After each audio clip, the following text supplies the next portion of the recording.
itu. Tuhan tahu ada banyak hal di hidup ini yang tidak akan pernah mampu kita hadapi dengan kekuatan kita.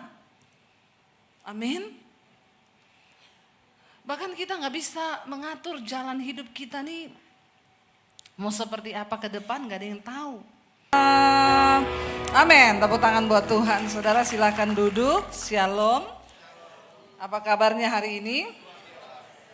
Yuk kita buka bersama Yohanes, Injil Yohanes pasal yang pertama. Ayat 14 sampai dengan ayat yang ke-18. Yohanes 1 ayat 14, firman Tuhan berkata demikian. Mari kita baca bersama-sama, 1, 2, 3. Firman itu telah menjadi manusia dan diam di antara kita. Dan kita telah melihat kemuliaannya, yaitu apa? Kemuliaan yang diberikan kepadanya sebagai anak tunggal Bapa, penuh kasih karunia dan kebenaran. Yohanes memberi kesaksian tentang dia dan berseru katanya, inilah dia yang kumaksudkan ketika aku berkata kemudian daripadaku akan datang dia, Kristus, yang telah mendahului aku, sebab dia telah ada sebelum aku ada. Ayat 16, karena dari kepenuhannya kita semua telah menerima kasih karunia demi kasih karunia. Ayat 17, sebab hukum Taurat diberikan oleh Musa, tetapi kasih karunia dan kebenaran datang oleh Yesus Kristus. Ayat 18, tidak seorang pun yang pernah melihat Allah, tetapi anak tunggal Allah yang ada di pangkuan Bapa, dialah yang menyatakannya. Amin saudara.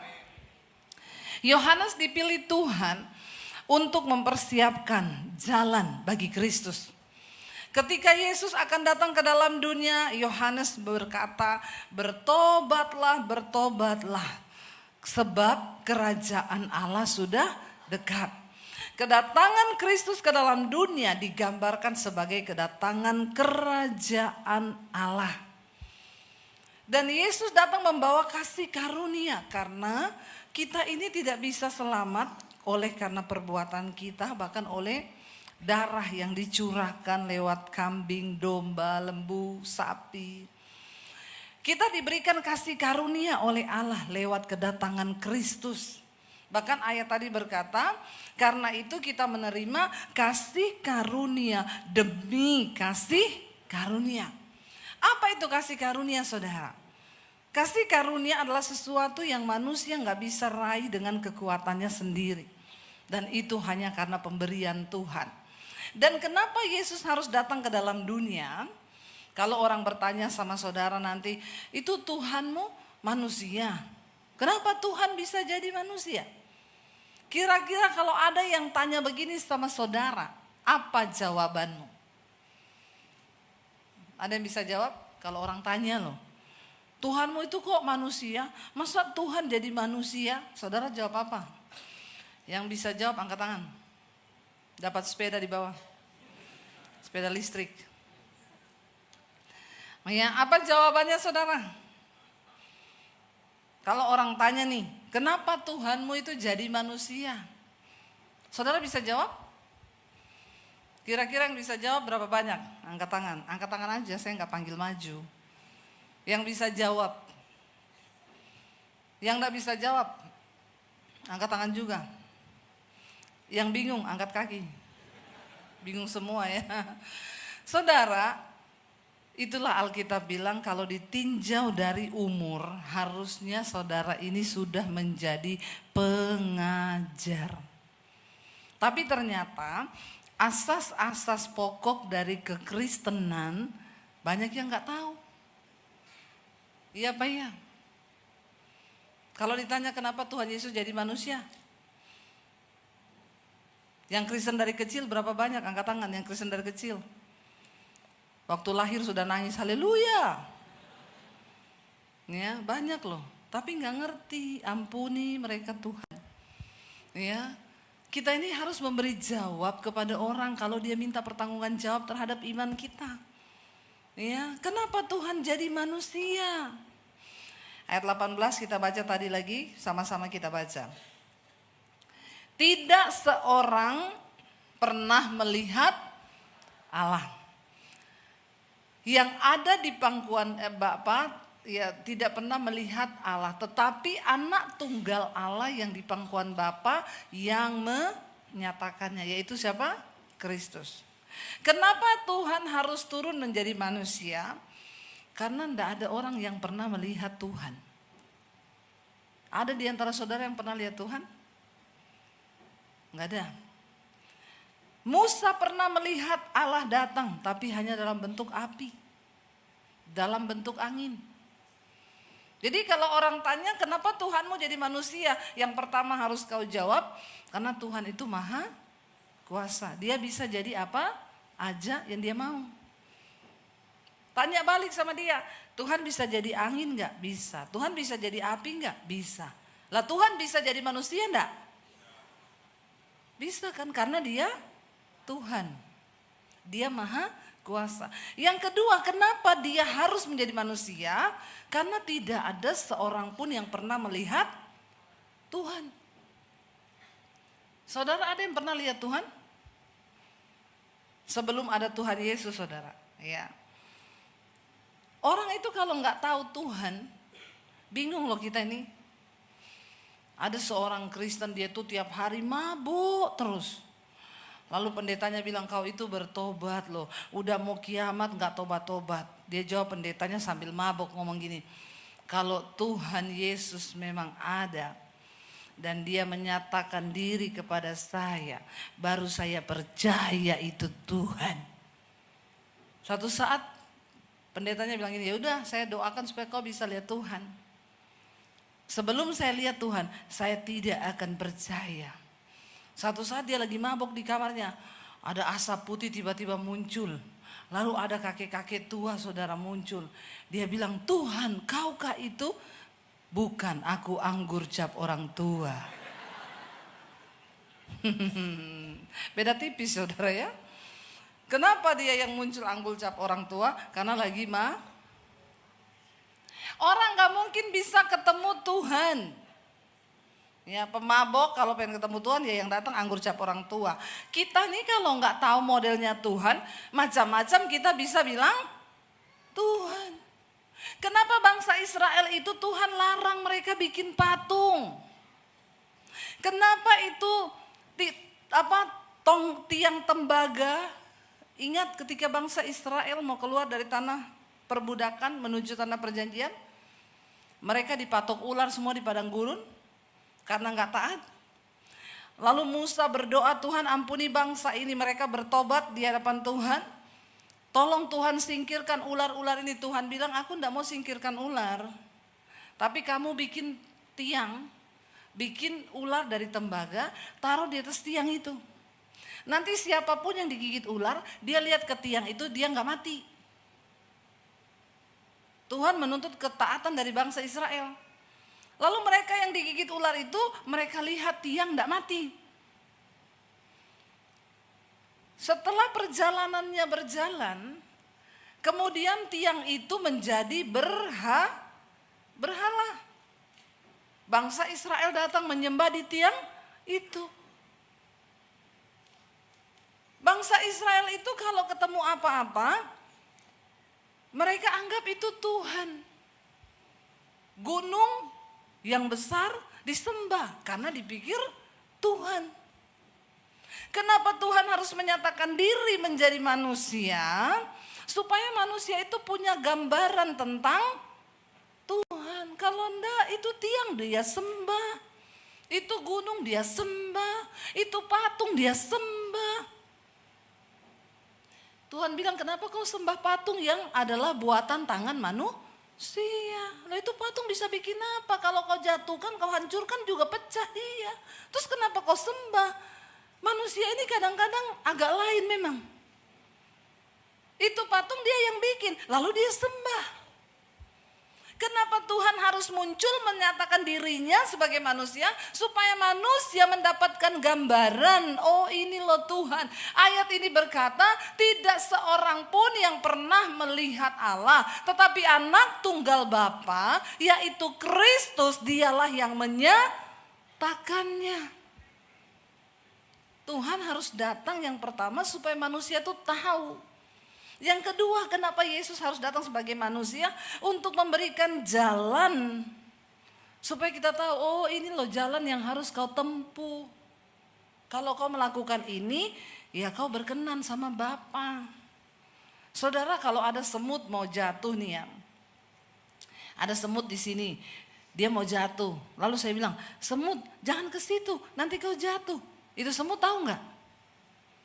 Enggak, karena saya ini terlalu... Dia nggak ngerti bahasa manusia. Kalau saya mau ngomong ke semut itu, maka saya harus jadi semut dulu biar dia tahu bahasa saya. Tuhan itu terlalu tinggi, tidak bisa dijangkau oleh manusia. Bahkan dari zaman perjanjian lama orang mau ketemu Tuhan pasti mati karena Tuhan itu kudus.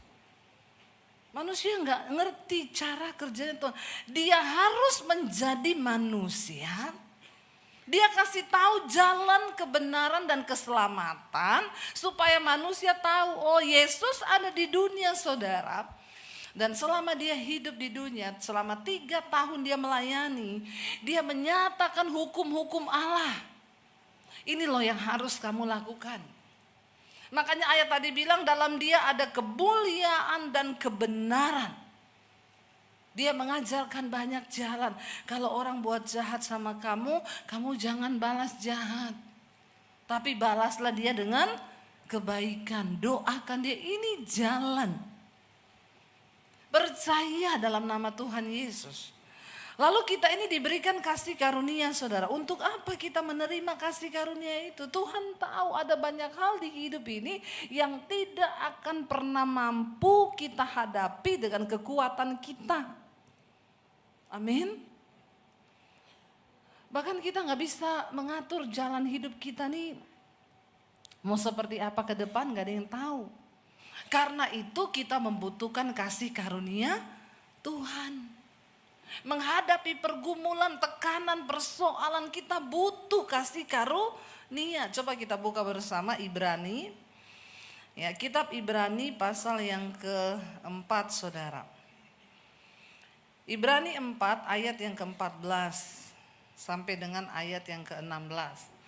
Ibrani 4 ayat yang ke-14 kita baca bersama dengan suara yang keras. Baca ya, kalau saya suruh baca Alkitab baca. Karena saya tahu saudara ini jarang baca. Tanya kanan kirimu, kau jarang tuh baca Alkitab? Coba lihat kanan kirimu tuh. Saya tahu ini orang-orang jarang baca Alkitab nih. Yuk 1, 2, 3. Karena kita sekarang mempunyai imam besar agung yang telah melintasi semua langit, yaitu Yesus anak Allah.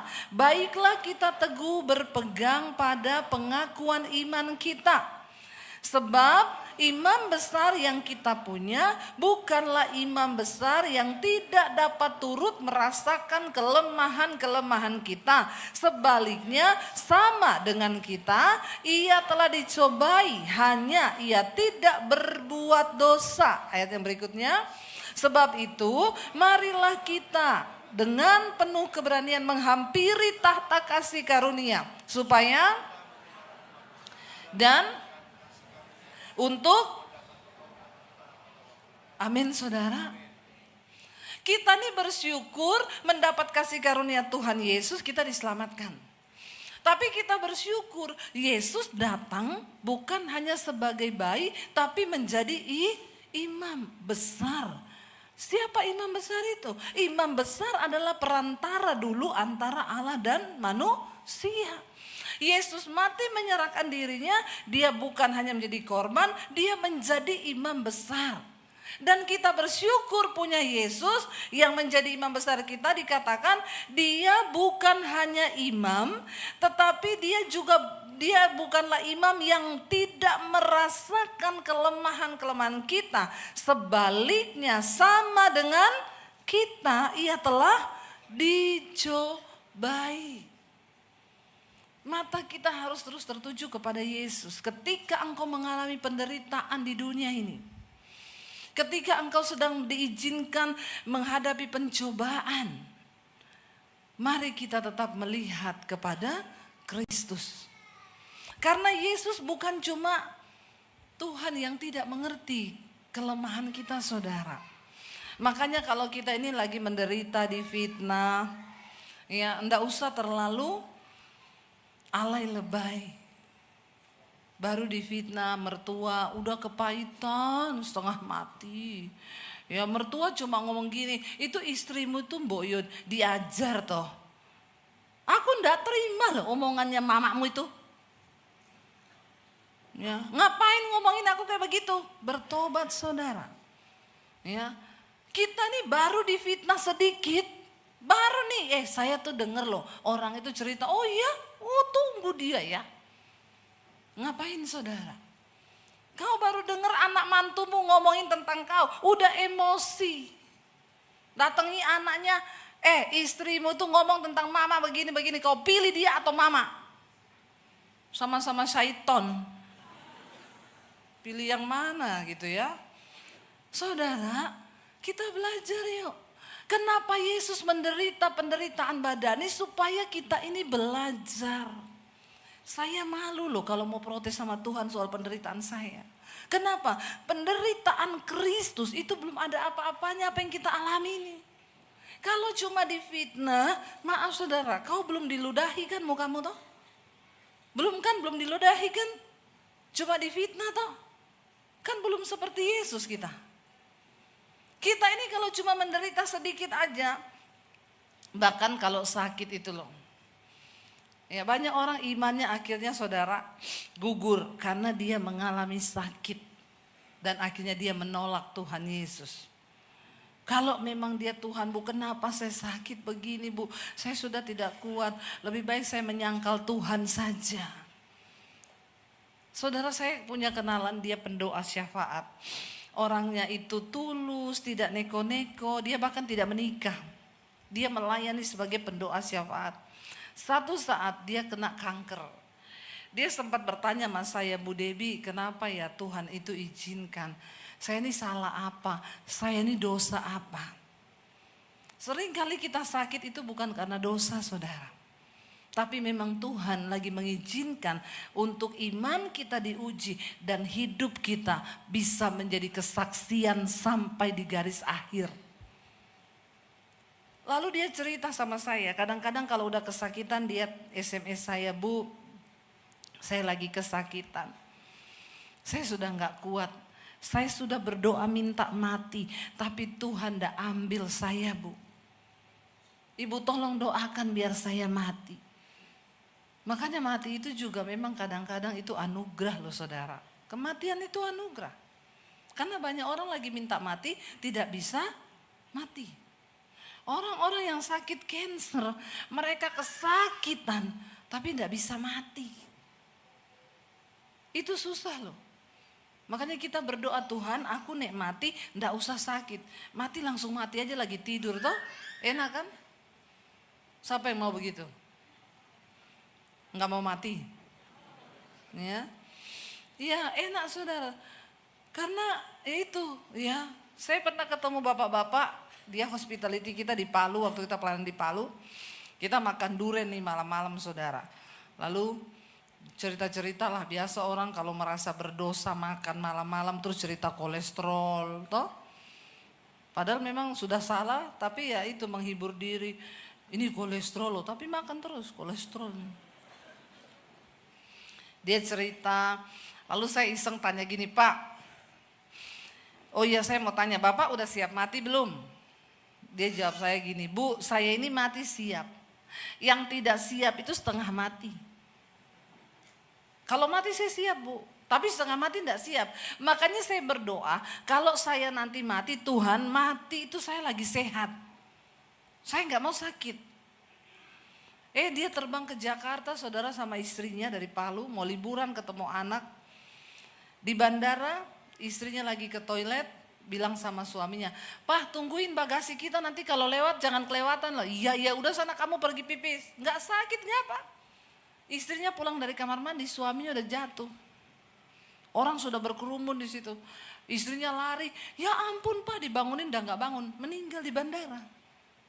Jadi waktu saya dengar dia meninggal, saya bilang, Tuhan dengar loh doanya ya. Banyak orang minta mati, setengah mati, tapi tidak mati. Ya, banyak. Lalu saya bilang sama ibu itu, "Bu, saya juga nggak bisa buat apa-apa dan saya juga tidak bisa mendoakan ibu biar mati. Karena itu haknya Tuhan. Tapi saya minta tolong selama ibu hidup jangan pernah menolak Tuhan, Bu. Sia-sia imanmu sudah mau terakhir, Bu, jangan." Dia kadang bertanya, "Kenapa ya Bu, Tuhan tuh izinkan saya. Apalagi kalau dia merasa dia gak ada dosa. Kalau ani-ani gitu kena kanker, kita kan agak plong sedikit ya. Maksudnya, kenapa gak dari dulu gitu. Maksudnya biar dia tobat. Tapi ini pendoa, nggak neko-neko hidupnya, lurus, sakit. Saya cuma bilang gini, "Bu, saya cuma mau ingatkan satu.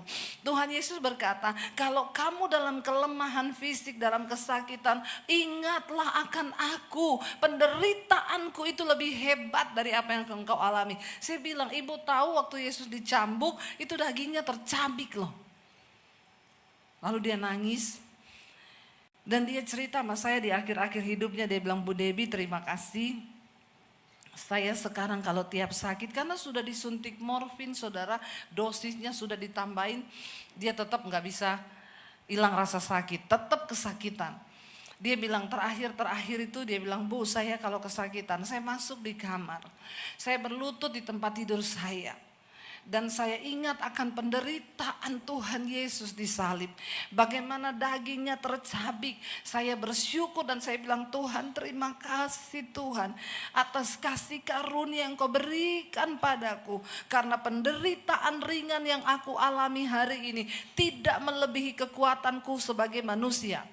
Dan dia cerita, setelah saya melakukan itu, Bu, saya merasakan ada kelegaan. Setiap sakit saya belajar bersyukur. Dan akhirnya Tuhan panggil dia pada waktunya saudara. Dia akhirnya meninggal dipanggil Tuhan. Tapi dia mengakhiri pertandingan imannya sebagai orang percaya yang lulus sampai di garis akhir. Itu yang Tuhan mau. Kasih karunia itu akan membuat kita ini saudara bisa menerima segala hal yang terjadi. Dengan kemampuan Tuhan, coba kita lihat bersama. Ya. Tadi dikatakan imam besar kita itu bukan imam besar yang tidak merasakan kelemahan-kelemahan kita. Ayat 16 bilang begini, "Sebab itu ini yang harus kita lakukan. Marilah kita apa? Dengan penuh keberanian menghampiri tahta kasih karunia." Banyak orang sudah diberikan kasih karunia, tapi mereka tidak pernah datang untuk menghampiri tahta kasih karunia itu. Artinya apa saudara? Di dalam kelemahanmu ketika engkau ingin lepas dari dosa, datang di kaki Tuhan, hampiri tahta kasih karunia dengan penuh keberanian. Dan katakan, "Tuhan, aku tidak bisa lepas dari dosa ini. Aku perlu kasih karunia-Mu." Amin. Kita semua perlu kasih karunia Tuhan. Saya ingat ketika saya nggak mampu mengampuni orang. Tuhan bilang kamu harus mengampuni. Saya bilang nggak bisa Tuhan. Orang ini jahat banget. Tuhan bilang nggak bisa. Kamu harus mengampuni. Tapi saya nggak mampu. Apa yang saya lakukan? Saya memberanikan diri datang di tahta kasih karunia. Dan saya bilang, "Tuhan, saya tahu firman-Mu berkata bahwa saya harus mengampuni orang itu. Tapi aku tidak mampu. Dan aku mau Tuhan, tapi aku tidak mampu. Berikan aku kemampuan-Mu Tuhan. Supaya aku lulus menghadapi ujian iman ini." Dan ketika saya menangis di tahta kasih karunia Tuhan, Tiba-tiba saya bisa berdoa, saya sebut nama orang itu dengan bercucuran air mata. Dan saya bilang, Tuhan, aku mengampuni dia dalam nama Yesus. Setelah itu saya melihat Tuhan mulai bukakan pintu-pintu berkat dalam kehidupan kami. Ada banyak hal yang kita gak mampu lakukan dengan kekuatan kita. Banyak orang gak bisa hidup kudus. Mereka terikat dengan dosa. Ya, saya banyak melayani orang-orang saudara yang dia berkata, Bu, saya akui saya ini sekarang ini simpanannya om-om. Tapi saya lakukan ini karena saya pengen menolong keluarga. Dengar baik-baik, hai para ani-ani dan para simpanan. Apapun alasanmu, ketika engkau bertopengkan dosa itu untuk menolong keluarga atau menolong orang lain, engkau sedang menginjak-injak kasih karunia Tuhan. Enggak ada orang berbuat dosa untuk tolong orang. Soalnya dengan saya jadi ani-ani ini, Bu, saya jadi simpanan, saya bisa bangunin rumah orang tua saya. Buat apa?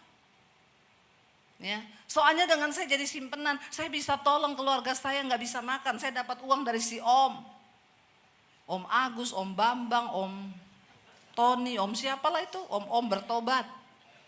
Ya. Saudara, ya, bertobat. Ada pernah pelakor yang datang sama saya, simpanan sama saya, dan dia berkata begitu, kalau saya tinggalkan, Bu, lalu saya mau hidup bagaimana? Hari ini saya sudah menikmati apartemen, keluarga saya sudah bangun rumah, semua Om yang biayai. Saya bilang, kamu bertobat loh. Kamu menyia-nyiakan kasih karunia Tuhan. Bagaimana cara kita menghargai kasih karunia Tuhan? Kalaupun engkau ada di posisi itu, datang hampiri kasih karunia Tuhan itu dengan keberanian. Akui di hadapan Tuhan. Tuhan, aku mau, beri aku kemampuan untuk keluar dari dosa. Amin, saudara. Yang homo, banyak homo bilang saya gak bisa sembuh. Saya sudah diciptakan begini, Bu. Memang terlahir sebagai tulang lunak. Nggak ada. Tuhan tidak pernah menciptakan boti. Ya, Tuhan menciptakan itu yang baik. Dosa yang menjadikan semua itu, saudara. Bahkan sekarang di Jakarta banyak loh. Pasangan homo itu nggak malu-malu ke gereja berdua. Kemarin saya baca berita ada gereja yang di Jakarta sudah mensahkan boleh memberkati ya pasangan sesama jenis. Kadang-kadang saya bingung, maaf saudara, saya tidak pernah lihat anjing jantan suka sama anjing jantan. Saudara pernah lihat ada anjing jantan, lihat anjing jantan, nggak pernah ada. Atau saudara pernah lihat kucing jantan gitu, terus lihat kucing jantan, meow. Maaf ya, binatang aja punya naluri, dia tahu yang jantan itu kawinnya sama betina. Kenapa manusia yang diciptakan menurut gambar dan rupa Allah itu nggak tahu bedakan mana laki mana cowok? Bingung nggak? Apapun dosamu hari ini, datang ke tata kasih karunia itu. Kalau iblis tuduh engkau berdosa, datanglah dengan penuh keberanian dan katakan, Tuhan, aku mau lepas dari dosaku. Itu caramu untuk engkau menghargai kasih karunia Tuhan. Kenapa? Sebab kasih karunia itu sangat mahal. Diberi dengan pengorbanan Kristus. Bukan sesuatu yang murahan. Dikatakan di sana, datang hampiri dengan penuh keberanian. Sebab itu marilah ya, kita dengan penuh keberanian menghampiri tahta kasih karunia.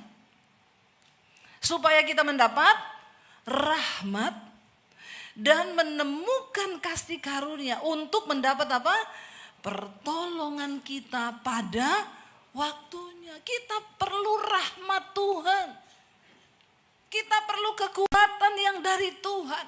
Kita perlu dukungan yang dari Tuhan. Untuk kita bisa berdiri teguh, bermegah di dalam kasih karunia itu. Hampiri saudara. Engkau yang hari-hari ini punya kepahitan dengan suami. Yang kau berkata, aku tidak bisa mengampuni. Datang hampiri tahta kasih karunia Tuhan. Sebab Yesus datang, dia memberikan kasih karunia demi kasih karunia. Tidak satu kali dikatakan, tapi kasih karunia demi kasih karunia. Setiap hari kita membutuhkan kasih karunia Tuhan. Untuk bisa mengampuni, untuk bisa mengasihi orang, untuk bisa kita hidup dalam perkenanan Tuhan, kita perlu kasih karunia. Datang hampiri Tuhan. Enggak ada alasan. Kalau engkau tahu kebenarannya, tapi engkau tidak mampu melakukannya, hampiri tata karunia, kasih karunia itu. Tuhan, aku kepahitan sama mertuaku. Jangan cari cara bagaimana ya supaya mertuaku ini mati. Tidak boleh, ya. Hampiri tata kasih karunia Tuhan.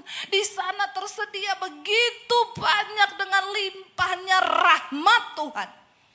Rahmat itu akan memberikan kita kemampuan untuk kita bisa menjadi pelaku-pelaku firman Tuhan. Kalau rahmat Tuhan ada dalam hidup kita, saudara. Wow, kita dimampukan. Mari hampiri supaya apa? Kita menerima rahmat untuk mendapat pertolongan pada waktunya. Kalau belum dapat hari ini, hampiri terus tata itu. Enggak dapat, hampiri lagi. Sampai Tuhan bilang engkau mendapat pertolongan tepat pada waktunya. Kasih karunia memampukan kita menjalani setiap proses yang Tuhan izinkan terjadi. Makanya ketika engkau diproses, jangan buru-buru minta jawaban. Tapi minta kekuatan untuk engkau bertahan. Dan kekuatan itu bisa kita dapat waktu kita dengan penuh keberanian datang hampiri tahta kasih karunia Tuhan. Dan engkau diberikan rahmat. Menghadapi kehidupan rumah tangga sekarang kita butuh kasih karunia Tuhan. Kalau enggak banyak orang cerai sudah. Ya, banyak orang bertengkar, rumah tangga hancur, rumah tangga rusak. Bahkan masalah-masalah kecil bisa menjadikan bibit-bibit perceraian.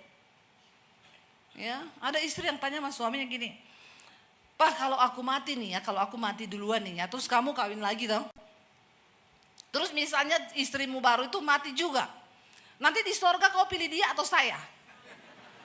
Ini kan masalah yang tidak penting tapi bisa bikin berantem. Suaminya bilang, "Hah? Nggak usah pura-pura, hah? Di sorga nanti kau pilih dia atau saya?" Suaminya bilang, "Saya pilih masuk neraka aja." Biar nggak disuruh memilih. Aduh, udah di sorga ketemu lagi sama kau gitu ya, pilih di neraka aja. Di dalam rumah tangga kita nih, persoalan sepele bisa jadi besar, bisa jadi masalah. Karena itu kita perlu kasih karunia Tuhan. Ibu-ibu tuh sering emosi kalau suami tanya, "Mah, gunting di mana?" Padahal kemarin dia baru pakai tuh gunting. Dia yang simpan. Tapi dia tanya.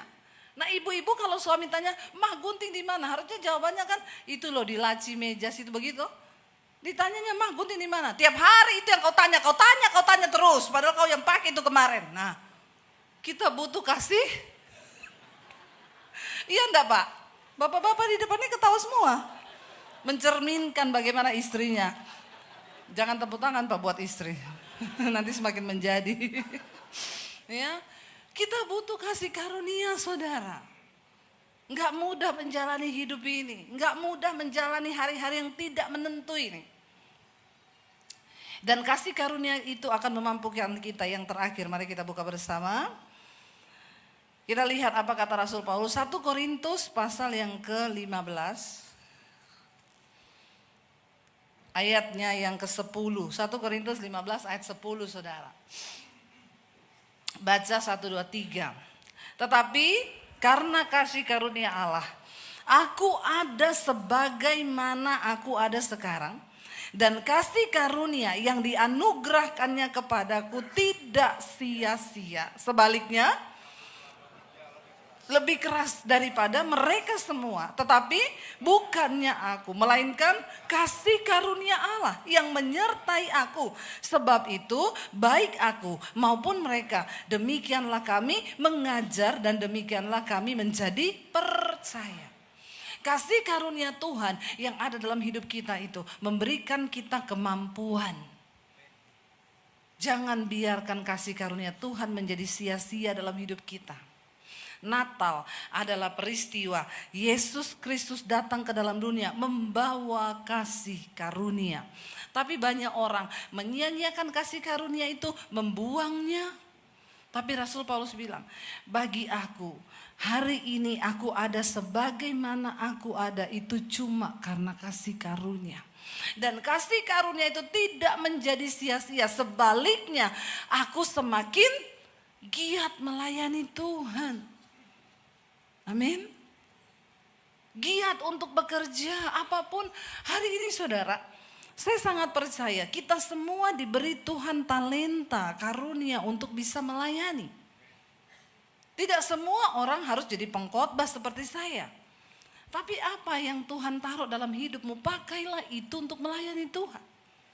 Pelayanan pertama saya ketika saya bertobat, saya datang ke gereja, saya minta pelayanan. Apa yang saya minta? Boleh nggak saya melayani di gereja ini? Oh, mau jadi apa? Pendoa. Kalau saudara melamar jadi pendoa, nggak mungkin saudara ditolak. Kecuali saudara datang mau jadi pengkhotbah. Ya, nggak bisa sembarang kalau jadi pengkhotbah.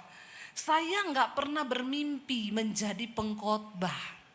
Ketika saya bertobat, nggak pernah mimpi saya untuk khotbah di mimbar, apalagi mau jadi pendeta terkenal. Tidak pernah ada di otak saya.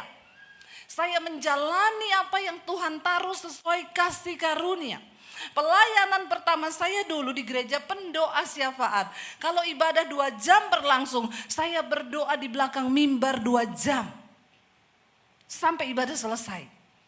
Tidak ada orang yang melihat. Nggak dapat upah apa-apa. Dan saya bisa melakukan itu kenapa? Karena saya sudah menerima kasih karunia. Ada cara kita untuk berterima kasih kepada Tuhan. Tuhan, aku ini diberi kasih karunia, aku diselamatkan Tuhan. Aku nggak punya cara lain untuk membalas kasih itu dan aku mau melayani-Mu Tuhan. Saya jadi pendoa saudara. 2 jam ibadah, 2 jam saya berdoa. Kalau saya ada hari ini sebagaimana saya ada itu cuma karena kasih karunia Tuhan. Saya bahkan tidak pernah bermimpi jadi pendeta. Siapa saya? Saya cuma orang yang berhutang budi sama Tuhan karena saya mendapat kasih karunia itu gratis. Apa yang kau perbuat untuk Tuhan? Apa yang sudah engkau beri untuk Tuhan? Engkau sudah menerima kasih karunia itu. Saya berkata ini hidup saya Tuhan. Masalah nanti kita mau jadi apa ke depan itu urusannya Tuhan, bukan urusan kita. Kau tidak usah berpikir, oh saya mau jadi begini, begitu. Saya pernah ketemu satu pengerja di gereja.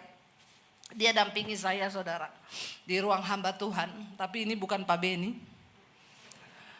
Dia bilang begini sama saya, Bu, saya ini sudah MTH loh. Sudah master teologi. Tapi saya di sini nggak dipercayakan khotbah. Dalam hati saya juga lihat modelmu kayak begini yang nggak mungkin saya kasih kau khotbah. Orang yang menyadari hidupnya itu karena kasih karunia, tidak ada yang begitu saudara. Terus saya bilang, ya Pak, mungkin ya Bapak berdoa saja. Satu saat kalau Tuhan tahu Bapak sudah bisa dipercaya, nanti Tuhan kasih.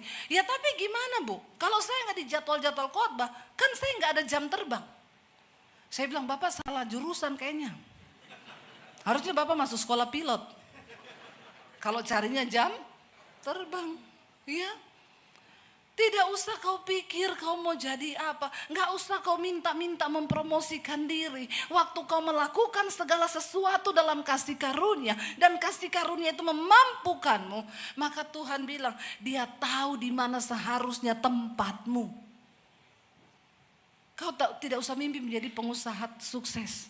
Waktu engkau hidup dalam kasih karunia, Tuhan mampukan engkau. Dengan hikmat Tuhan, kasih karunia itu memampukan engkau menjadi seorang pengusaha. Menjadi apapun yang Tuhan mau. Makanya Rasul Paulus bilang, kalau aku ada hari ini sebagaimana aku ada. Itu semua karena kasih karunia Tuhan. Kita percaya bahwa selama kita ada di dunia ini memang kita semua harus berperang. Menghadapi pergumulan dan juga persoalan di dalam hidup. Namun kita percaya juga Dia Tuhan yang bertanggung jawab atas hidup kita. Tuhan sudah berkata kepada Musa bahwa Dia tidak akan memasuki tanah perjanjian. Musa adalah seorang yang luar biasa, ya. Kita belajar dari Musa tentang arti kesetiaan. Kenapa, saudara? Musa sudah tahu dari awal dia tidak akan masuk ke tanah perjanjian. Tapi dia tetap menyelesaikan tugasnya sampai selesai. Tinggal menyeberang sungai Yordan dan bangsa itu akan memasuki tanah Kanaan. Sampai di situ Musa dikatakan di sana dia berumur berapa? 120 tahun. Ya, kenapa Musa berhenti di situ? Bukan karena tua, bukan karena sudah tidak bisa apa-apa. Karena firman Tuhan berkata, sampai dia mati penglihatannya masih baik dan kekuatannya tidak menurun.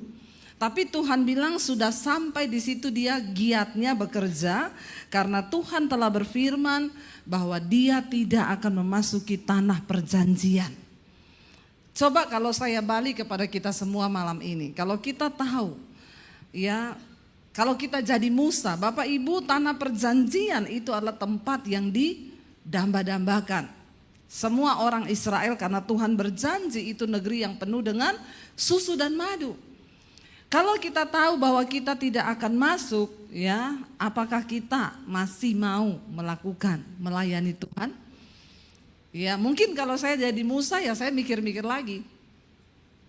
Kalau saudara yang jadi Musa, kira-kira saudara mau tetap setia nggak sampai di garis akhir? Halo?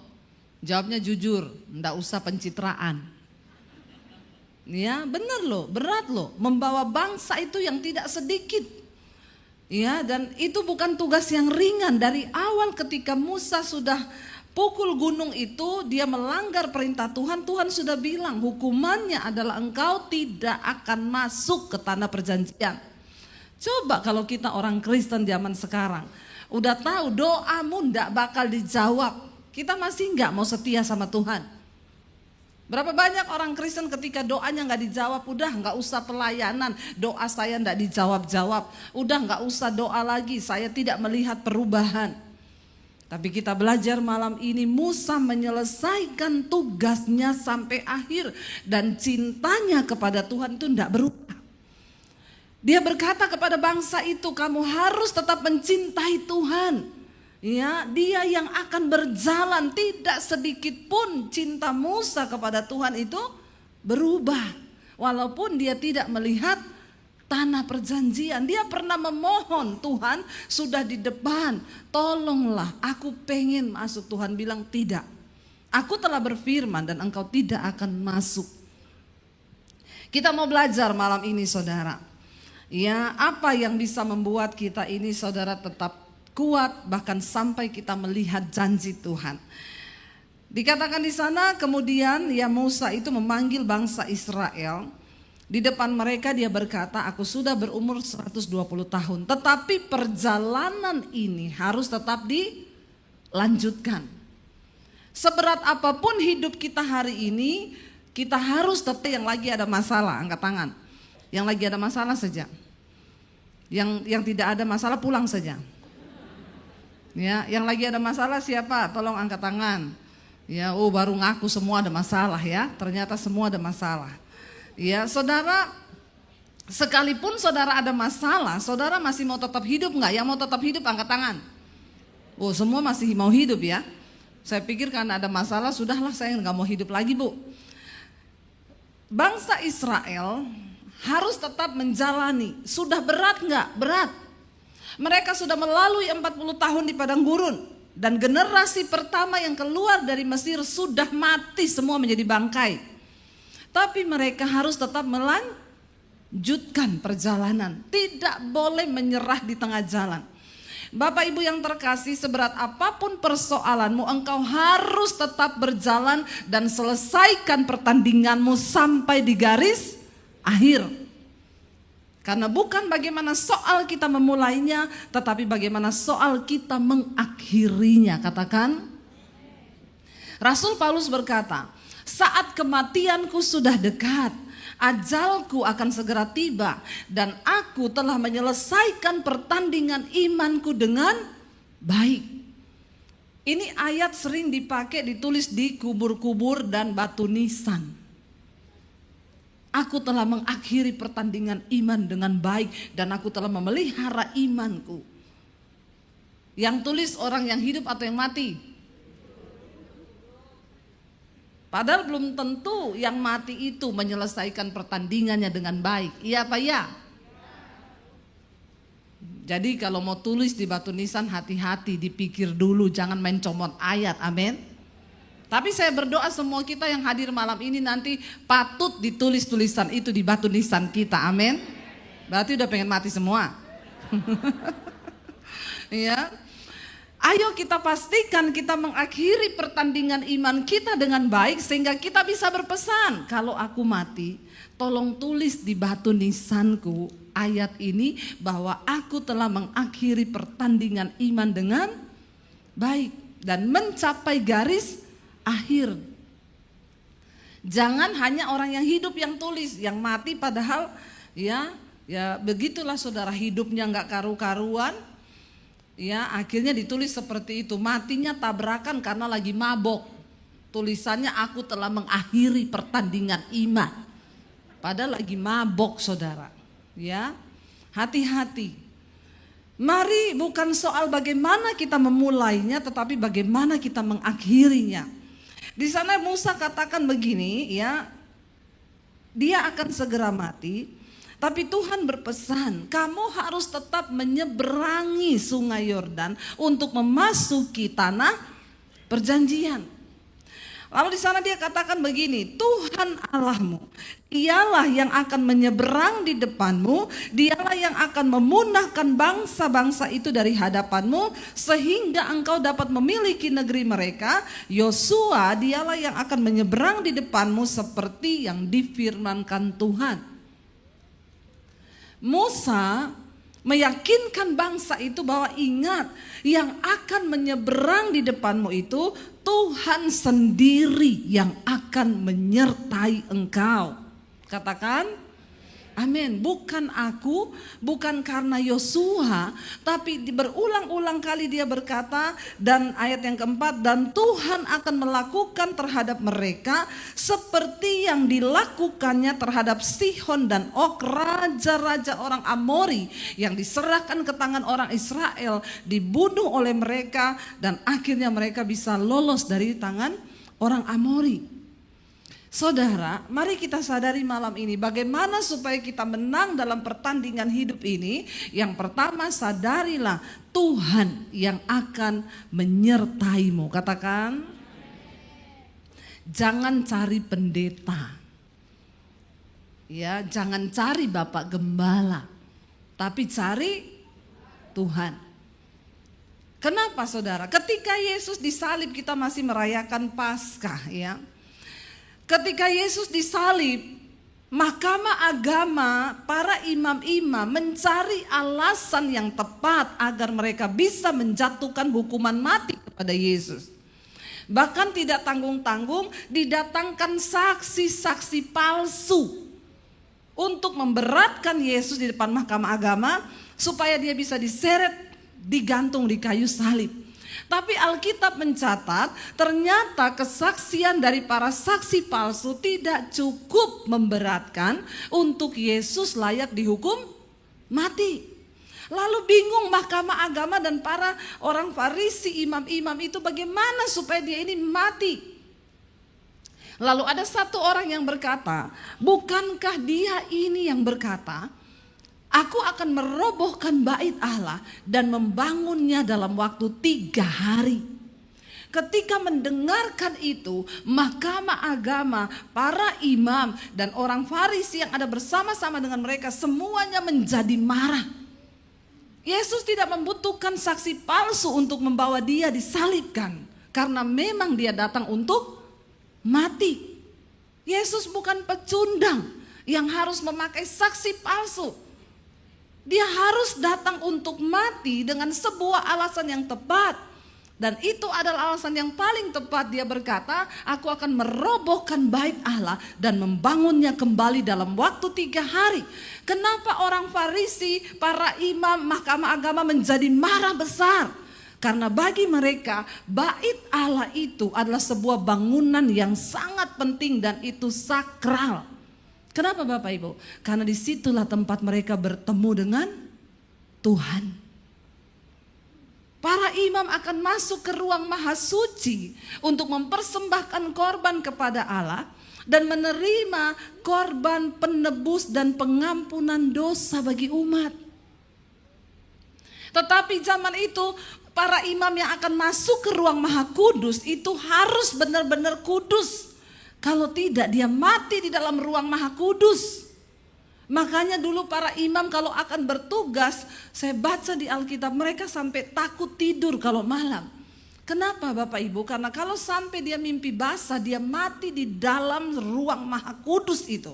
Betapa kudusnya Tuhan. Ketika dia masuk di ruang maha kudus, dia harus diikat kakinya pakai lonceng yang menandakan bahwa dia masih hidup. Kalau lonceng itu masih bunyi berarti imam itu masih hidup. Tapi kalau lonceng itu sudah tidak berbunyi, maka dipastikan imam itu mati sudah di dalam ruang maha kudus. Karena kekudusan Tuhan membakar dia yang tidak kudus. Betapa kudusnya Tuhan itu.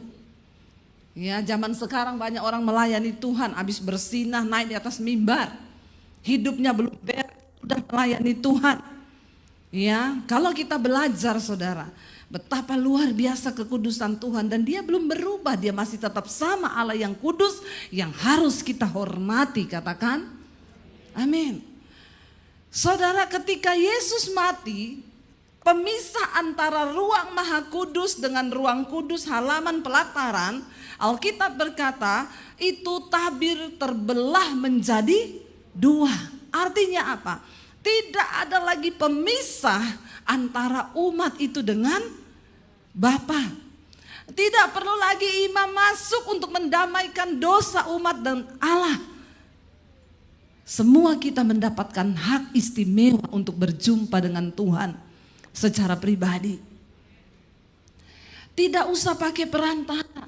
Musa berkata bukan dia, bukan juga Yosua, tapi Tuhan sendiri yang akan membawa mereka masuk. Tuhan sendiri akan berperang melawan bangsa-bangsa itu. Mereka hanya tinggal berjalan saja. Apa yang bisa membuat kita menang menghadapi setiap pergumulan di hidup kita? Engkau harus taruh imanmu kepada Tuhan. Bukan kepada pendeta, tetapi hanya kepada Tuhan yang sanggup menolong hidup kita. Katakan amin Bapak Ibu. Jangan mengandalkan manusia, jangan mengandalkan pendeta, jangan andalkan saudaramu yang kaya. Jangan andalkan siapapun, tapi taruh harapanmu hanya kepada Tuhan. Bahkan jangan taruh harapanmu pada harta, karena itu semua bisa hilang. Tapi waktu kita taruh harapan kita kepada Tuhan, maka dia sanggup melakukan sesuatu. Berharaplah hanya kepada Tuhan. Jangan kepada yang lain. Saudara, Musa berkata dia sendiri akan berjalan di depanmu.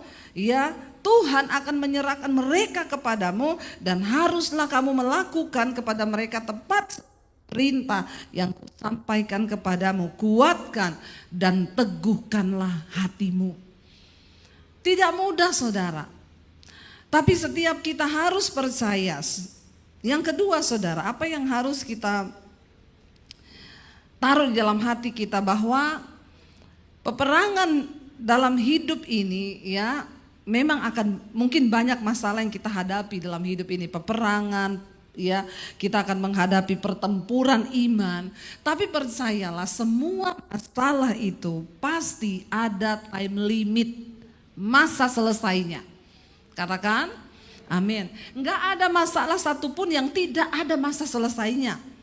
Semua ada masa selesainya. Tidak mungkin guru matematika berkata gini, anak-anak hari ini kita ujian matematikanya sampai kapan? Sampai selama-lamanya. Ada? Enggak. Semakin mudah soal, semakin cepat waktunya. Semakin sulit soal itu, semakin lama. Kita yang sekolah dulu tahu ya, kalau bahasa Indonesia, hari ini kita ulangan bahasa Indonesia, waktunya hanya 30 menit karena mudah. Amin. Tapi begitu dibilang kita hari ini ulangan matematika. Biasanya matematika berapa jam? 2 jam biasanya ya. Bahkan bisa ada perpanjangan waktu.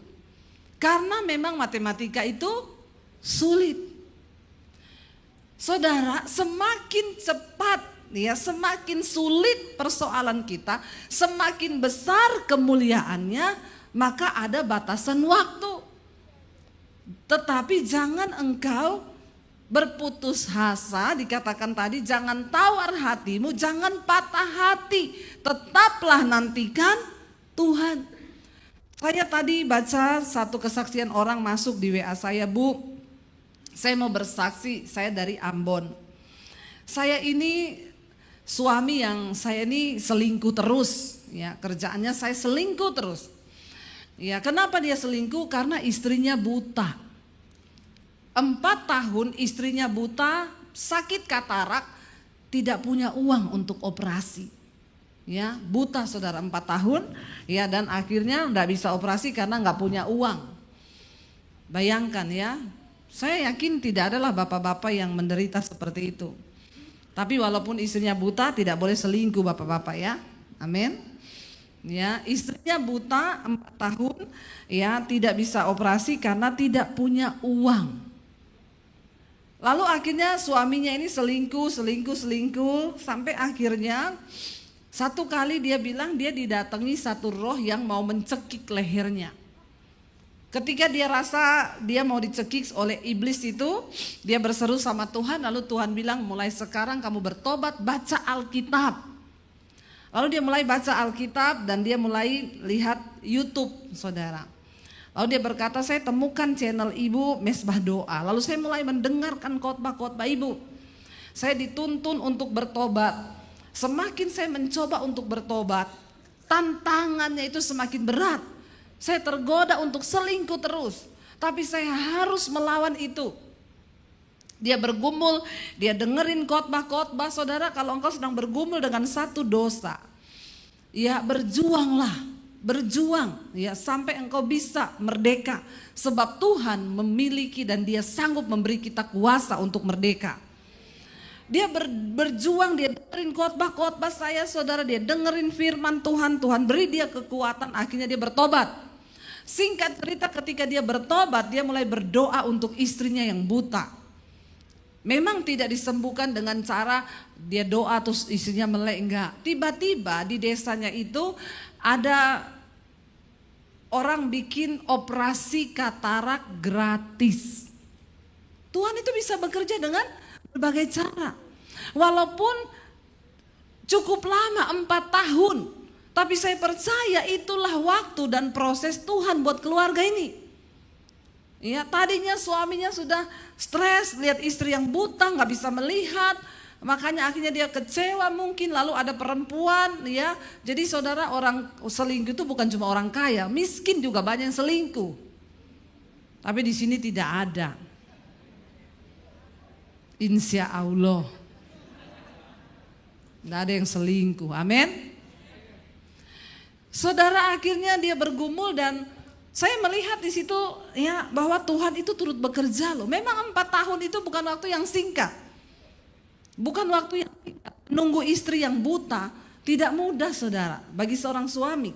Tapi akhirnya Tuhan ketika dia bertobat, maka ada jalan keluar yang Tuhan beri. Ya, semua masalah itu ada time limitnya, ada waktu selesainya. Dan Tuhan itu mau beresin satu persatu ketika kita juga mau dibenerin. Ketika suaminya ambil keputusan untuk bertobat, maka di situ kita melihat Tuhan berkata, Dia Allah yang turut bekerja dalam segala perkara untuk mendatangkan kebaikan. Ya, saya berdoa supaya suami-suami di sini menjadi suami-suami yang setia. Sekalipun istrimu sudah tidak mampu ya seperti itu, buta saudara, Ya puji Tuhan, dia mendengar suara Tuhan, dia bertobat dan sekarang dipulihkan istrinya. Dia bilang, Bu Debbie, terima kasih, saya mau bersaksi sekarang istriku sudah dapat melihat, semua hanya karena anugerah Tuhan. Anugerah Tuhan loh, 4 tahun loh. Memang gak ada uang saudara, memang kasihan kalau orang itu di desa saudara ya. Tidak gampang, tapi Tuhan turut bekerja, ada time limit. Tidak ada masalah yang tidak ada batas waktunya. Tapi tetaplah setia, tetaplah percaya, jangan mundur, jangan tawar hati, jangan patah hati. Tetaplah berjalan, karena tujuan kita itu sampai pada tanah perjanjian. Jangan engkau berhenti di padang gurun, engkau jadi bangkai di situ. Amin. Teruslah berjalan. Mungkin engkau berkata, saya udah gak bisa berjalan, merangkak, merayap. Asal engkau sampai pada tujuan ilahi. Jangan pernah menyerah Bapak Ibu. Ya, seringkali kalau masalah itu terasa semakin rumit, biasanya itu sudah semakin dekat jawabannya. Kan seperti orang mau bersalin. Rasul Paulus bilang, penderitaan yang engkau hadapi itu ya, kami ini merasa seperti orang yang sakit melahirkan. Makin sakit berarti makin dekat waktu untuk menanti kelahiran itu tiba. Ayo tetap berjuang, jangan menyerah di tengah jalan. Mungkin sekarang tapi makin parah Bu, enggak apa-apa. Banyak orang yang datang, Bu suamiku itu loh, makin saya berdoa makin parah kelakuannya. Doa terus, jangan menyerah. Tapi saya sudah gak kuat, wah kamu gak kuat ya sudah masuk lagi tuh bayi. Benar nggak? Ya, saya ingat dulu saya mau melahirkan tanggal 24 Desember. Ya, saya sakit perut anak yang pertama. 25 saya masuk rumah sakit. Suami saya bilang, aku ada pelayanan Natal. Ini gimana? Aku tunggu kamu melahirkan atau aku pergi pelayanan? Saya bilang kamu pergi saja pelayanan. Lah nanti kalau dia lahir dia enggak tanya, papi mana? Terus waktu kamu enggak ada dia masuk lagi gitu? Enggak, saya bilang. Kalau dia lahir, kamu tidak ada pun tetap lahir dia. Amin. Nggak apa-apa, saya bilang pergi aja pelayanan. Ya saudara, jangan pernah menyerah. Semakin sakit, semakin dekat waktunya. Tunggu dan bersukacitalah. Kenapa? Responmu itu menentukan cepat atau lambat masalah itu dijawab. Kalau engkau berespon dengan benar, ya maka masalah itu akan segera Tuhan jawab. Tapi kalau engkau berespon tidak benar, jalanmu akan terputar lebih lama lagi di padang gurun. Karena itu percayalah bahwa setiap masalah itu ada time limitnya. Bilang kanan kirimu, masalahmu ada time limitnya. Ya, ada time limitnya. Ya, tidak selamanya. Tetaplah percaya, jangan menyerah bahwa Tuhan itu sanggup. Kuatkan hatimu dikatakan. Yang ketiga saudara, ya percaya bahwa semua itu tergantung kepada iman. Imanmu itu sampai di mana? Ketika Musa membawa bangsa Israel keluar dari Mesir, yang ada di depan mereka itu adalah laut. Ya, lalu Musa bertanya, Tuhan di depan laut, di belakang itu tentara Firaun. Apa yang harus dilakukan? Tuhan berkata, arahkan tongkatmu ke laut. Dan laut itu tiba-tiba terbelah dua menjadi jalan. Ketika mereka keluar dari Mesir, mereka belum cukup iman. Jadi Tuhan harus membelah laut menjadi jalan. Tapi ketika mereka sudah sampai di perbatasan sungai Yordan, sudah melewati 40 tahun di padang gurun, mereka sudah mengalami banyak mujizat, melihat pertolongan Tuhan, iman mereka sudah mulai bertumbuh. Sekarang mereka harus menyeberangi sungai Yordan. Tuhan memberi metode yang berbeda. Tuhan gak ngomong gini, Yosua kamu arahkan tongkat atau kamu katakan kepada sungai Yordan terbelah. No. Ketika arus sungai Yordan itu sedang mengalir dengan deras, Tuhan bilang apa? Turun ke sungai itu. Mereka gak protes, loh Tuhan airnya gak terbelah loh. Dulu kan Musa terbelah.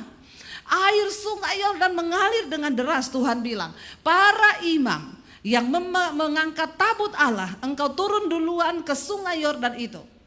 Mereka tidak membantah, itu arusnya deras. Metode Tuhan itu berubah sesuai dengan iman. Seringkali Tuhan gak bikin mujizat di depan. Seringkali ada sesuatu yang sulit di depan dan dia suruh terus engkau berjalan. Kenapa saudara? Ketika engkau melangkah dengan iman, baru mujizat itu terjadi.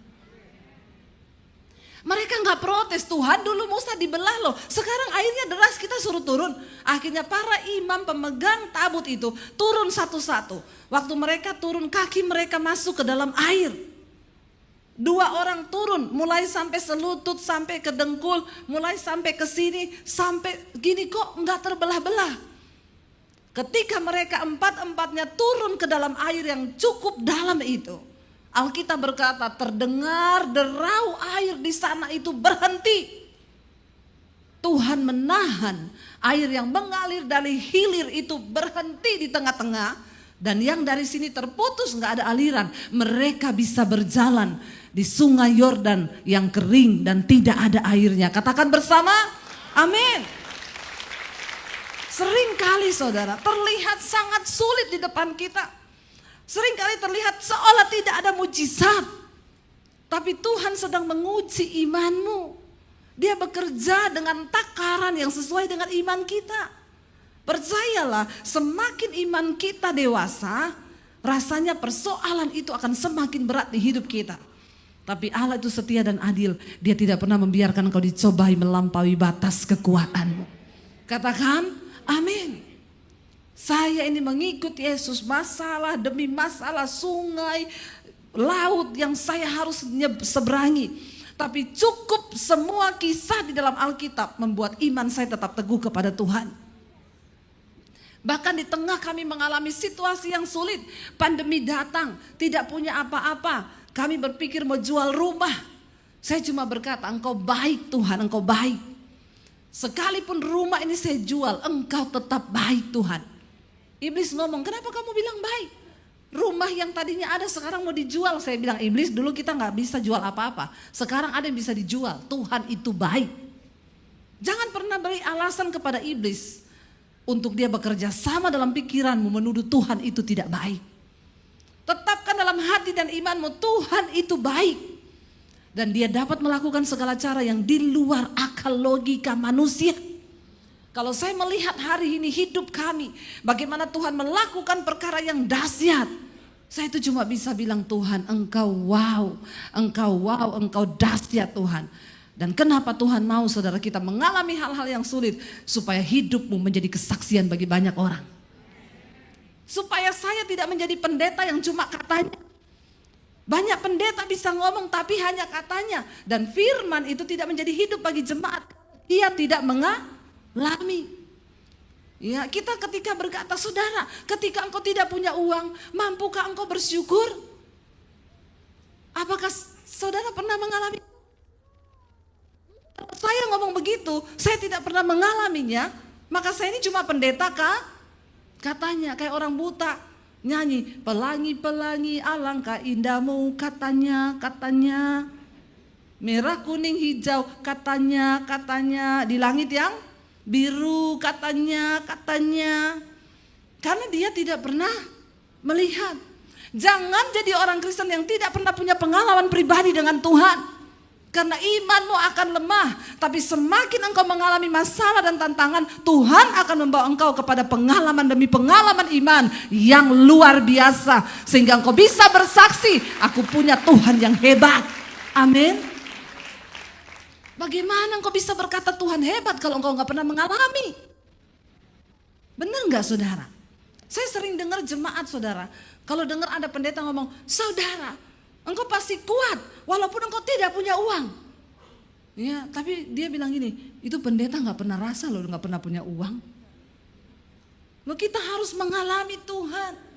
Hari ini ketika engkau sedang mengalami persoalan, makanya semua kita harus diproses.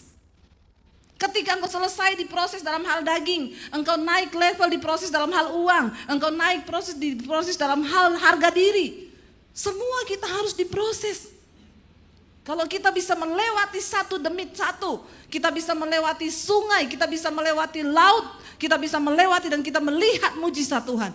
Bukankah perjalanan hidup kita ini dilambangkan seperti bangsa Israel? Banyak kesulitan di padang gurun, tapi bersama dengan Tuhan kita bisa setapak demi setapak melangkah sampai kepada janji Tuhan. Itu yang Tuhan mau, Bapak Ibu. Ya, imanmu itu akan menentukan mujizat yang akan engkau terima, ya. Ketika engkau punya iman, maka Tuhan itu juga turut bekerja dalam segala sesuatu. Saya dikirimi kesaksian jemaat Mesbah Doa, Ibu, saya mau bersaksi, ya. Saya tuh bersyukur, saudara. Ya, puluhan ribu kesaksian yang masuk di handphone saya ini. Ya, ternyata firman Tuhan itu tidak sia-sia, semuanya berbuah. Jadi ada satu orang ibu, dia itu pernah konseling sama saya tahun lalu, tapi nggak pernah saya balas karena memang yang masuk ini puluhan ribu di HP saya. Tapi puji Tuhan, tidak saya balas tuh, saya percaya ada rencana Tuhan. Dia sudah ketik ke sini, sudah plong mungkin hatinya. Seringkali memang Tuhan tidak izinkan saya membalas. Kenapa? Supaya jemaat itu mencari Tuhan sendiri. Sudah cukup firman yang saya beritakan, nggak usah lagi konseling sama saya, amin. Jangan berat-beratkan lagi hidup saya. Saya ini siaran pagi, siang, malam, pagi, siang, malam. Mau kemanapun di hotel saya syuting. Masih lagi mau konseling sama saya. Konselingnya masalahnya itu saja. Sebenarnya sudah ada jawabannya di firman Tuhan. Amin apa amin? Tapi jemaat itu alay lebay. Ya, sukanya konseling. Ya, baca aja itu firman. Ya, apalagi marah. Ibu ndak balas-balas WA saya, pendeta macam apa? Pret. Ya, makanya saya tidak cocok jadi gembala, saudara. Ya, menghadapi ini jemaat umat Tuhan yang manjanya setengah mati, maunya dirawat, maunya digini. Kenapa enggak dibalas? Kenapa enggak diangkat teleponnya? Ya, ada lagi, Ibu tolong dijelaskan. Kita ini enggak boleh begini, ayatnya di mana? Saya dalam hati saya ini jemaat ya, minta ampun ya, kalau ditanggapi satu-satu, sudah kita enggak jadi pelayanan. Nanggapi jemaat tiap hari. Saya selalu bilang, dengerin khotbah-khotbah saya. Lalu ibu itu, dia WA saya itu sudah dari tahun lalu. Dia bilang gini, Ibu, saya itu dengan suami kami bersyukur, kami mengalami pertobatan. Sejak kami mendengarkan khotbah-khotbah Ibu, ya kami dijamah Tuhan, hidup kami berubah dan kami mengalami Tuhan secara pribadi, dia bilang. Jadi suami saya ini begini, Bu, dulu dia itu bekerja sebagai pimpro.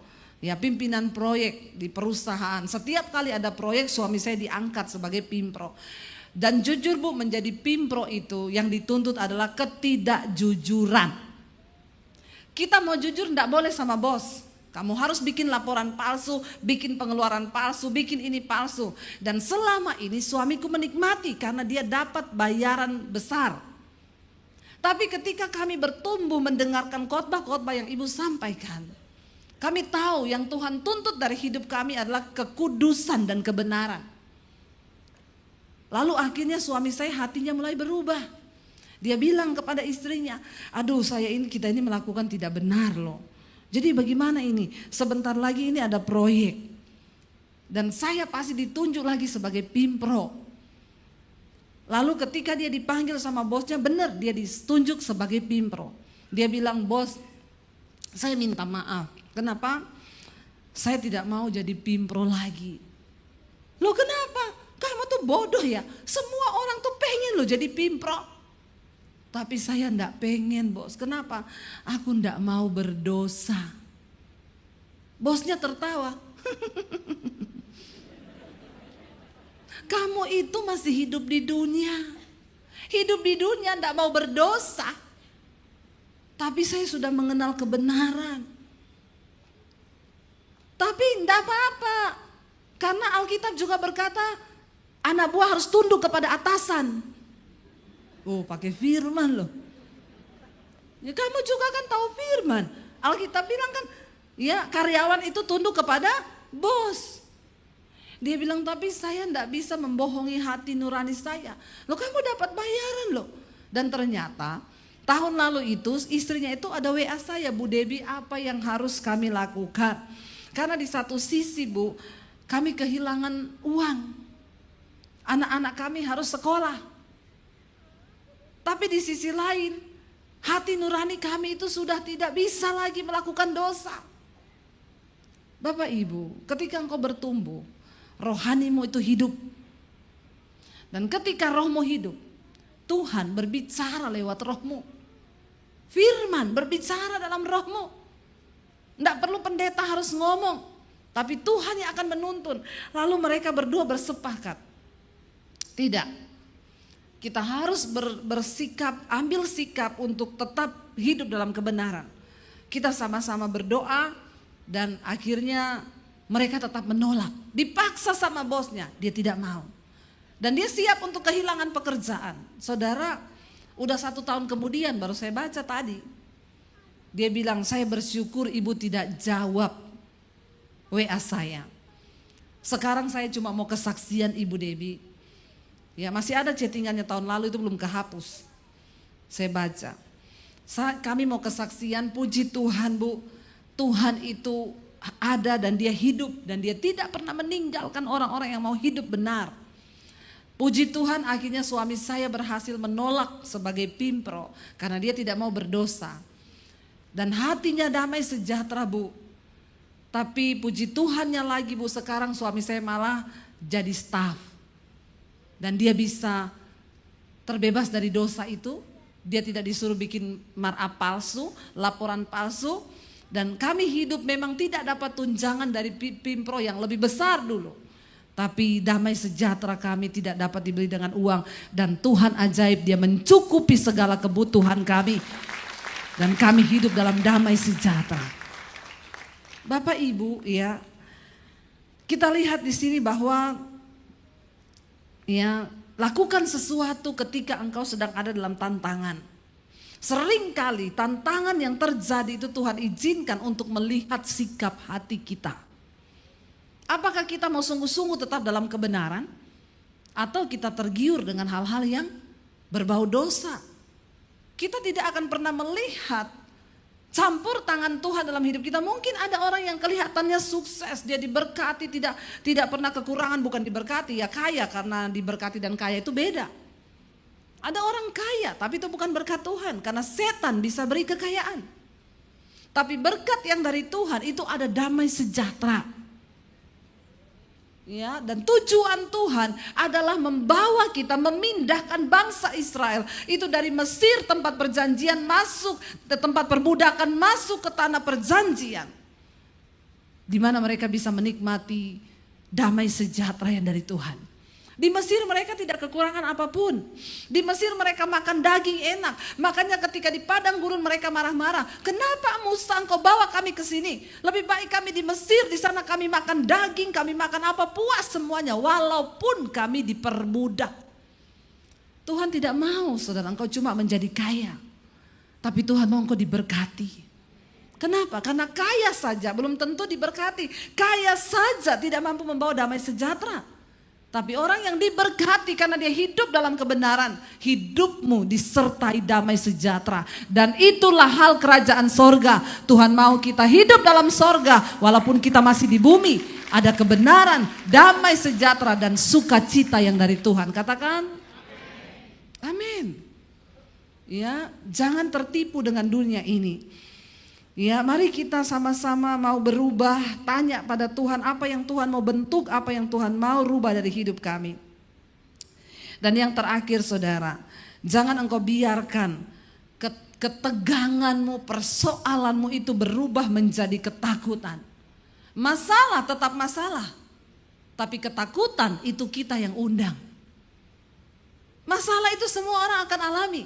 Tapi responmu engkau menjadikan itu sebagai ketakutan atau intimidasi, itu adalah pilihanmu. Makin stres kita, Alkitab berkata dengan kekhawatiranmu, dengan ketakutanmu, engkau tidak bisa mengubah apapun di hidupmu. Jadi daripada saudara khawatir, lebih baik belajar percaya, bernyanyi, dan teguhkan imanmu kepada Tuhan. Amin. Sama-sama kan? Kita mau marah-marah, kita mau khawatir, kita mau takut, sama aja kan? Tidak ada yang berubah kan? Tapi ketika kita mulai belajar percaya, nyanyikan pujian, naikkan penyembahanmu, justru Tuhan sanggup bekerja. Makanya Musa berkata, jangan takut ya. Berulang kali kuatkan dan teguhlah hatimu, jangan takut dan gemetar. Siapa yang bisa menguatkan hati kita? Tidak ada orang lain, dirimu sendiri. Katakan, aku harus menguatkan hatiku. Kita nggak bisa saudara, minta sama orang untuk kuatkan hati. Iman kita dengan Tuhan, sikap hatimu dengan Tuhan itulah. Makanya ayat ini berkata, teguhkanlah hatimu, kuatkanlah hatimu dan jangan takut, jangan gemetar. Jangan biarkan masalahmu berubah menjadi sebuah ketakutan. Karena orang yang takut itu tidak beriman. Orang yang khawatir tidak percaya. Tapi ketika kita percaya, maka Tuhan berkata, dia yang akan berperang. Bukan Yosua, bukan Musa, tapi Tuhan sendiri yang akan berperang. Saudara, dengan kekuatan kita begitu terbatas. Saya mengalami di tengah masa pandemi, apa yang harus kami lakukan Tuhan? Mau jualan apa? Anak saya mau kuliah, bagaimana caranya? Saya cuma bisa angkat tangan dan berkata, aku tidak akan pernah menyalahkan Engkau Tuhan. Aku akan jalani semua yang harus aku jalani. Tapi dari mulutku tidak akan pernah menuduh bahwa Tuhan itu jahat. Engkau Tuhan yang baik. Dan saudara, ketika dia melihat imanmu, dia mengubahkan keadaan saya. Itu hanya semudah dia berfirman. Semudah membalikkan telapak tangan, itu Tuhan kita. Itu Tuhan kita. Saya bukan cuma bicara, saya mengalami apa yang Tuhan janjikan. Di tengah ketidakberdayaan, di tengah sesuatu yang sudah rasanya tidak ada jalan, saya memilih meneguhkan hati untuk percaya pada firman. Setiap hari saya berusaha nyanyi, saya berusaha teguhkan hati saya. Di tengah badai, di tengah persoalan kami tetap melayani. Jangan pernah mundur, aku tetap percaya bahwa Tuhan yang sanggup. Jangan tinggalkan iman. Di tengah pergumulan yang datang, di tengah pandemi itu saya ingat lagu kesayangan saya. Kau kuatkan, aku bertahan. Kau harapan dalam kesesakan. Kau buktikan kesetiaanmu Tuhan. Engkau Allah Immanuel. Iblis ngomong menghibur diri. Mana Allah Immanuel? Habis ini kau jual rumah. Saya ngomong, kau kuatkan, aku bertahan. Walau dengan air mata yang bercucuran. Saya bilang, aku tidak akan izinkan engkau iblis melemahkan imanku. Tuhan yang menguatkan aku dengan bercucuran air mata, saudara. Dan ketika dia lihat imanmu teguh, tidak tergoyahkan, maka cepat atau lambat pertolongan itu akan datang. Dia Tuhan yang tidak pernah berdusta. Dia Allah yang berkata ya dan amin. Dia Tuhan yang tidak pernah berbohong. Jangan pernah engkau ragukan janji Tuhan. Dia yang berjanji engkau akan memasuki tanah itu. Apakah engkau percaya? Apakah kita mau percaya kepada Tuhan bahwa dia Allah yang sanggup, saudara? Ketika kita percaya, maka jangan biarkan persoalan itu berubah menjadi ketakutan. Engkau berhak memilih hari ini. Apakah engkau akan jadi khawatir dan takut? Atau engkau berkata, Tuhan, aku memilih untuk tetap percaya. Malam ini saya mau minta suami saya untuk bisa ngiringi. Kita mau menyembah Tuhan, Bapak Ibu. Ya, kita percaya bahwa ya dia Tuhan yang sanggup.